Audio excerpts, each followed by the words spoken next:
സാമ്പാർ ഉണ്ടാക്കുന്ന വിധം. ഉള്ളി സാമ്പാർ. 1½ ഇടങ്ങഴി വെള്ളത്തിൽ 2 നാഴി തുവരൻ പരിപ്പ് മഞ്ഞപ്പൊടിയിട്ട് വേവിക്കുക. വെന്ത ശേഷം ഒരു റാത്തൽ ചുവന്നുള്ളി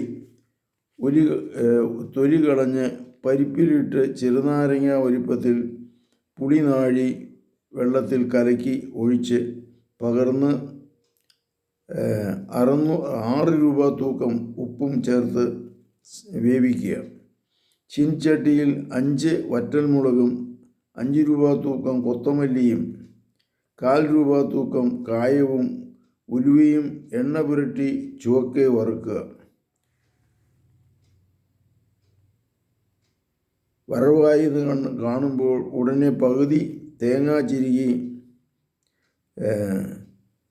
ചീൻചട്ടിയിലിട്ട് ഒന്നുകൂടി വറുത്ത് സ്വല്പം ഉണക്കലരിയും ചേർത്ത് നല്ലവണ്ണം അരച്ച് 2 നാഴി വെള്ളത്തിൽ കലക്കി വേവായ ഉള്ളിയിൽ പകർന്ന് തിളച്ചാൽ വാങ്ങിവെച്ച് കടുകും കറിവേപ്പിലയും കൂട്ടി വറുത്തിടുക. ഇങ്ങനെ ഉള്ളി സാമ്പാർ ഉണ്ടാക്കാവുന്നതാണ്. അനുഗ്രഹിക്കണമേ, സമാധാനം നൽകണമേ, ശക്തി നൽകണമേ. പരിശുദ്ധ പരമദിവ്യകാരുണ്യത്തിന് നേരവും ആരാധനയും സ്തുതിയും പുകഴ്ചയും ഉണ്ടായിരിക്കട്ടെ. ഈശോ മിശിഹായ്ക്കും സ്തുതിയായിരിക്കട്ടെ.